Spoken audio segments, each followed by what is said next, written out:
Hey there, welcome to my channel Readers Write 10x. I'm your host Monalisa, and today I'm going to start reading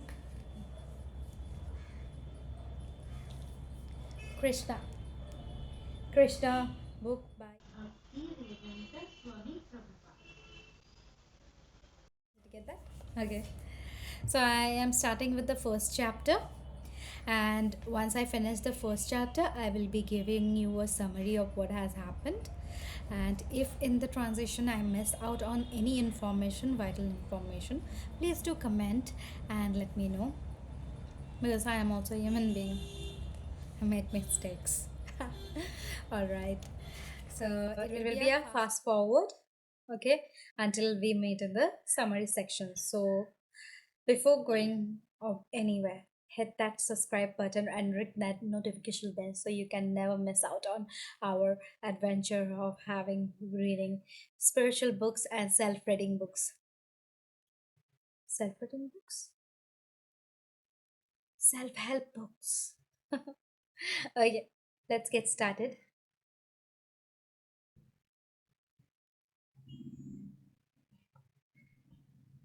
After few hours later.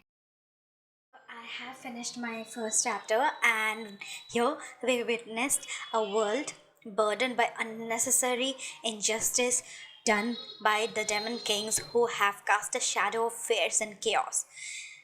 The earth herself, represented as a Mother Bhumi, cannot bear this burden anymore. She approaches the divine creator, Lord Brahma, in the form of a cow, in tears in her eyes. So, with a very heavy heart, Mata Bhumi, she shares her sorrowful tale with Brahmaji, and she tells him about the situation, how the state of the earth is right now, where darkness and injustice have overcome good and kind. So she tells him for a solution. So Lord Brahma, upon hearing what Mata Bhumi just said, wastes no time. He starts his journey with other uh, demigods and goes for the ocean of milk, where the Supreme Lord Vishnu stays. So the journey is not without purpose, because in the past Lord Vishnu had taken avatar and had done good for the earth and have destroyed a lot of evil in the past. So now they go to the okay.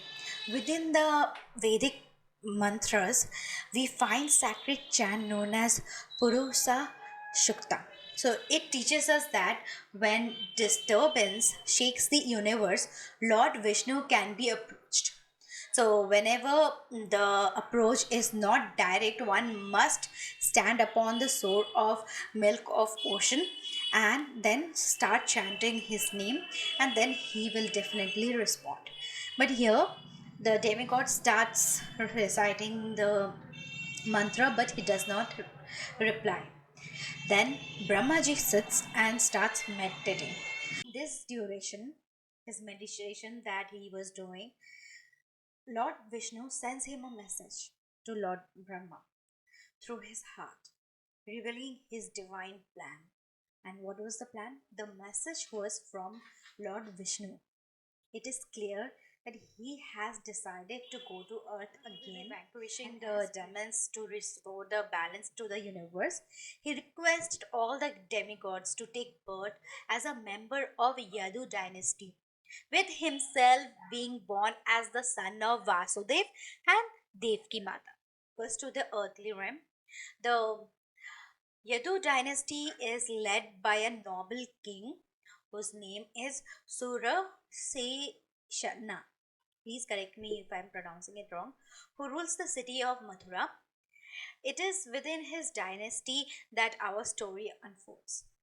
As Vasudev, the son of the king, marries Devki, the daughter of King Dev. Now we come to the role of Kans. So in the book, it's pronounced as Kamsa. So according to the Vedic customs, it is the brother's duty to escort the sister and her newly wedded husband to their new home. So in this case, it is Kans, who the son of Urka-sena from the Bhola dynasty, who is requested for this task, and he is doing it happily. So, as the chariot glance through the streets with music and dance, because it's a pretty married occasion, and then suddenly the thunder strikes in the sky and a prophecy is heard. Upon hearing the prophecy, Kans becomes very angry and he comes in rage, who already knows that he is cruel and demonic nature, and seizes the Devki by her hair and strikes her to be killed. When Vasudev, Devki's husband, is left in astonishment that at the moment that what he should do at that time. So now Vasudev was a very wise man, okay, and everyone knew him for his honor. So in this chaos, he attempts to reason with Kans. He imparts and profound wisdom to him, speaking about the internal nature of the soul and the body. That this body is just a functional unit for us. Once our body stops functioning, we will be leaving this body and we will be moving out to a new body.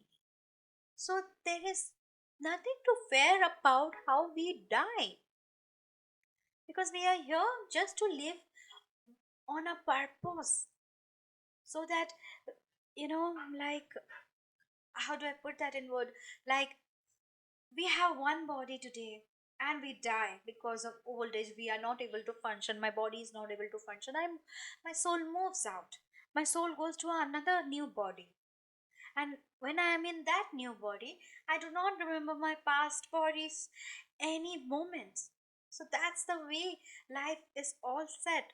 So why do we have to just worry about it? He tells Kans, and he also mentions him that Kans, that as the prophecy you say is my eighth son will be killing you, I will be presenting all my sons to you, but please spare your sister's life and my life. You never know that we may become up parents or not. On hearing that, as Kans knew that Vasudev was a man of honor and he keeps his words, so he was a little bit, all right, I can consider that. And then he lets them go. After a few years, Vasudev and Devki gives birth to their first male child. With heavy heart, Vasudev, to keep his words, goes to Kans and offers his first.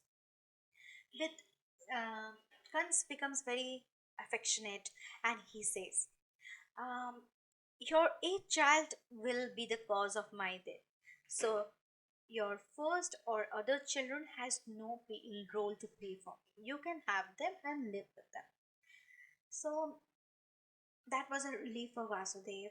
So he goes off, and then Nanaji appears in the scene. He talks to Kans, and as he wants to fasten the process of Krishna to come to the earth, he Yadu dynasty members over their parents' families are the demigods. Who knows that Krishna will be coming as the eighth son? Maybe not. He may be coming as the third, second. Who can take the chance? And then he also highlights that in your previous life also you were killed by Vishnu. So this gets Kans. He becomes very afraid because he is a demon. Definitely he will be afraid of demigods and God. So he he brings Vasudev and Devki Mata and puts them into the prison, and he starts killing his children one by one, killing the father over the king. So everyone gets killed. The seven children gets killed. Okay, and the story ends. The chapter ends. And that's the way the first chapter ends. So stay tuned for the second chapter.